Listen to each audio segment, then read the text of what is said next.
Welcome to Solo Progression, the series where I play through Dungeon Defenders 1 Redux with the goal of beating the crystalline dimension on the hardest difficulty, as well as completing all the achievements.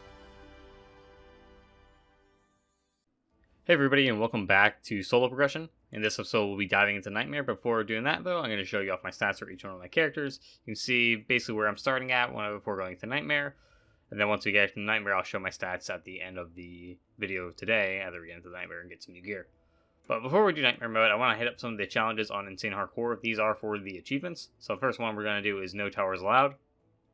Now, No Towers Allowed is played on the Deeper Well. You have to do 8 waves on the Deeper Well with no towers or minions able to be used. And this is probably one of the hardest challenges in the base game, in my opinion. I think there's another one that was very difficult for me. These were designed in such a way that it's kind of only possible to do with multiple characters. Like, you can do it with one character, but it is very difficult. So instead of struggling with all that and not using the Redux to my advantage, I used other characters, basically my Series Eevee and my Apprentice, which both have seahorses, and put them in 2 of the choke points before the crystal. Now, since the seahorses only do poison damage, I'll have to cover for that myself as Leon the Monk, so I'm going back and forth as Leon, making sure nothing slips through. I have the whole thing here. It's pretty short. It's only like 2 minutes or so of gameplay here. But this map is quite challenging, at least for the challenges that are offered to you at the base game level. It's probably one of the hardest ones of it. But we do manage to slip die and get through. Actually, this is my second attempt. On my first attempt, I managed to die to a kobold flying right through and blowing up on my crystal, which was super annoying because I believe it was on the second last wave or the last wave. So basically wasted a good, 5 minutes or so. But still, 5 minutes I can't get back. Now, when you complete these challenges, you actually get a reward. The reward on this one is a mobile Moxie, I believe it's called. It is a Squire weapon, so right now, no use to us. At some point, we will have a Squire, because Squire towers are interesting and cool. There's also a new Redux tower we can use as well. But for now, not too useful. But something interesting to note about the mobile Moxie is that back in the day, a lot of people would grind this map to get in a mobile Moxie to use, because it was probably one of the better weapons around on Insane mode, and had relatively good stats for the Squire, and it can also attack quite fast for the Squire, which makes it pretty useful for helping clear out waves as a Squire. Luckily, we're not using a Squire, don't really need this weapon, so it's just free mana for us. But at our second attempt, we are able to beat this and move on to the next challenge in the game. This challenge, I would give it a 8 out of 10 for difficulty in terms of just like all the stuff that's going on. But overall, not too bad with multiple characters. So for the next challenge we have to do is going to be on the next map, Foundries and Forges. This one is called Unlikely Allies. And honestly, compared to No Towers Allowed, Unlikely Allies is quite simple, quite easy. Essentially, your Eternia Crystal is switched out with an Ogre, but since it's an Ogre, it'll move around and attack. But if you kill everything as soon as it spawns, specifically with auras, it'll kind of just stay in one place and have nothing to attack. So I put auras in every lane, and basically just chilled on Leon until an Ogre spawned in later rounds.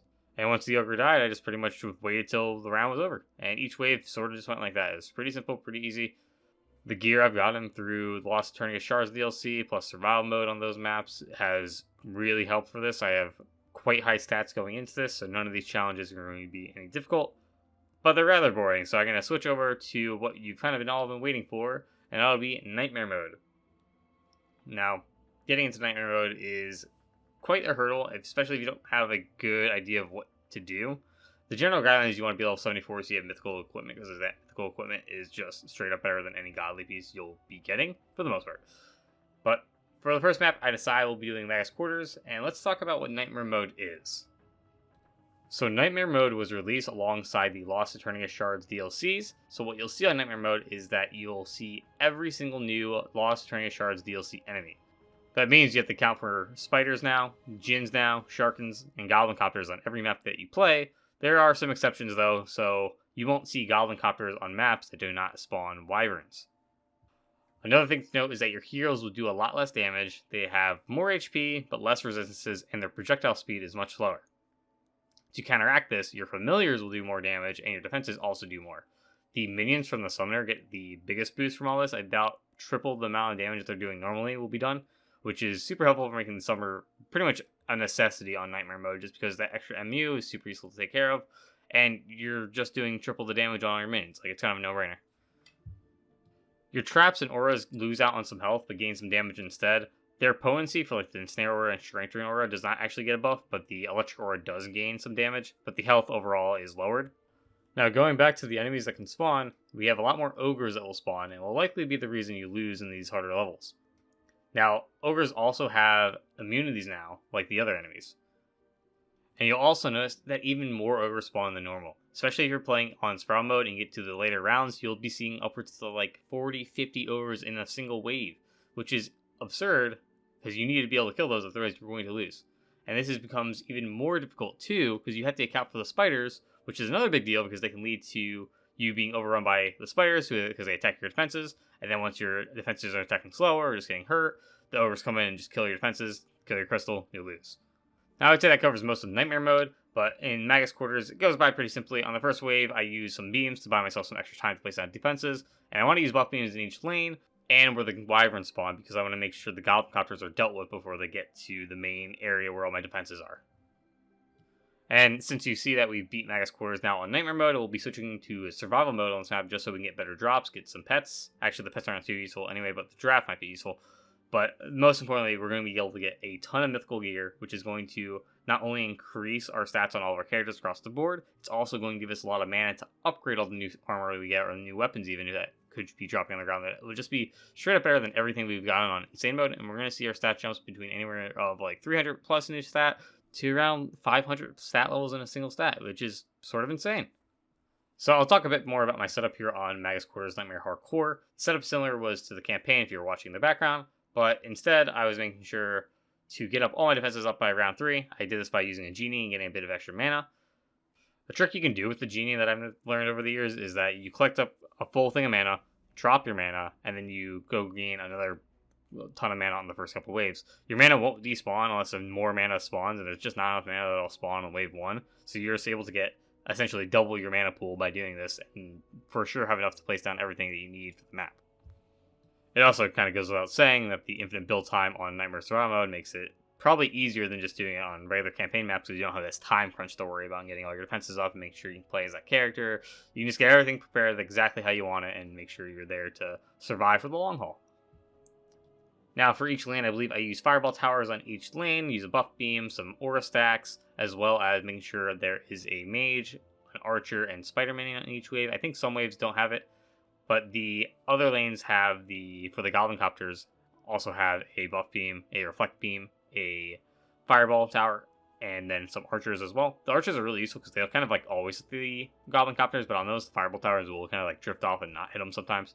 Anyways, the reason why all the reflect beams in front of each lane is because otherwise they can get hit by projectiles and basically just take so much periodic damage that they will either break or just get hit by like spider projectiles and then really put a hamper on our defenses. So we want that to happen as little as possible, but luckily our auras can kind of handle the spiders for now. And now there's a bit of prioritizing of upgrades we do while we go through these waves. So obviously you want to upgrade the buff beams first, they just increase your damage the most. Then we start upgrading the fireball towers. After that we'll do some mages and the auras probably around the same time, as well as the archers. Upgrading the archers and mages is a bit more beneficial now on Nightmare mode because that damage increase scales so well that they'll be doing almost double, triple even damage after being upgraded from stage 1 to stage 5. And to be able to upgrade all these, it'd be really ideal to have a high casting rate or just be playing as a jester, which has the highest base casting rate. But we have to kind of make do with what we have right now. That'll be not a problem in the future when we have high casting rate and just can instantly upgrade things as soon as we're flowing in with all the mana. At some point during this survival mission, I summon all my characters out to the field. This is to increase the amount of loot on the ground. You can have essentially triple the loot on the ground if you have all your characters out compared to just having one out on the field. This is not only useful in seeing more items on the ground, so you have more things to look at and potentially equipped, but you also get more mana at the end of the round because you're selling 120 items rather than 40 or so. Now keep in mind when you're doing this though, this makes the ogres and all enemies actually have much more health, but with Leon's tower boost and Death's buff beams, as well as Leon's hero boost and his seahorse, we should be able to push through and be able to beat all these waves. That said, we don't use too much mana on hero boost or tower boost, because we want to be upgrading towers first, but once we get all of our towers and auras upgraded, we can focus more on using our tower boost to buff up our middle lane, which is getting most of the ogre spawns, as well as using hero boost to offset the tower boost cooldown. Now the pets on Nightmare mode do not change from Insane mode besides the fact that they can have better stats. And neither the giraffe on the treadmill I got at the end of the level, nor the dragon you get in the middle of the level were they weren't any good. So I just used them I think I just sold them for mana or just kept them in my bank and just they're chilling there. Between each wave, I'm deliberately checking each and every piece of mythical armor to make sure I can find better equipment for all my characters. Typically, I'm looking for a decent number of upgrades on an item, around 80 plus or so, and decent tower base stat line. Somewhere between the 60, 70, 80 range for each tower stat. Now, sometimes I will forego some stats like tower health or tower range due to tower attack speed and tower damage mattering a bit more once they are scaled up a bit. At some point, you don't need more health, you don't need more range, you just need more damage or attack speed, and sooner or later, attack speed also falls off. During the process of doing Nightmare Hardcore survival mode on Magus Citadel, I was able to find some weapons for Leon that were incredibly good tower stats and also did decent damage, so I'll probably be using that for the majority of early game Nightmare. But yeah, for the most part, we should be able to do most of the Nightmare maps since we're able to beat this map on Nightmare Hardcore survival mode and get a bunch of extra loot. And that said, we're going to go over to the stat check here. And essentially across the board, everyone's stats increased by a couple hundreds in each stat. Some stats more important than the others. I believe on Leon, his range got increased the most. Heals damage got increased the most. Def's damage and a bit of his defense health got increased a lot, as well as Silas getting increased a lot in his defense attack, and his defense range is also pretty big. But that said, that'll do it for the end of this video. Hopefully you enjoyed the first episode into Nightmare mode, but we're going to start going a lot faster here soon. So hopefully you look forward to it, and thank you again for watching, and you have a nice day. Happy holidays, happy new year. See you guys.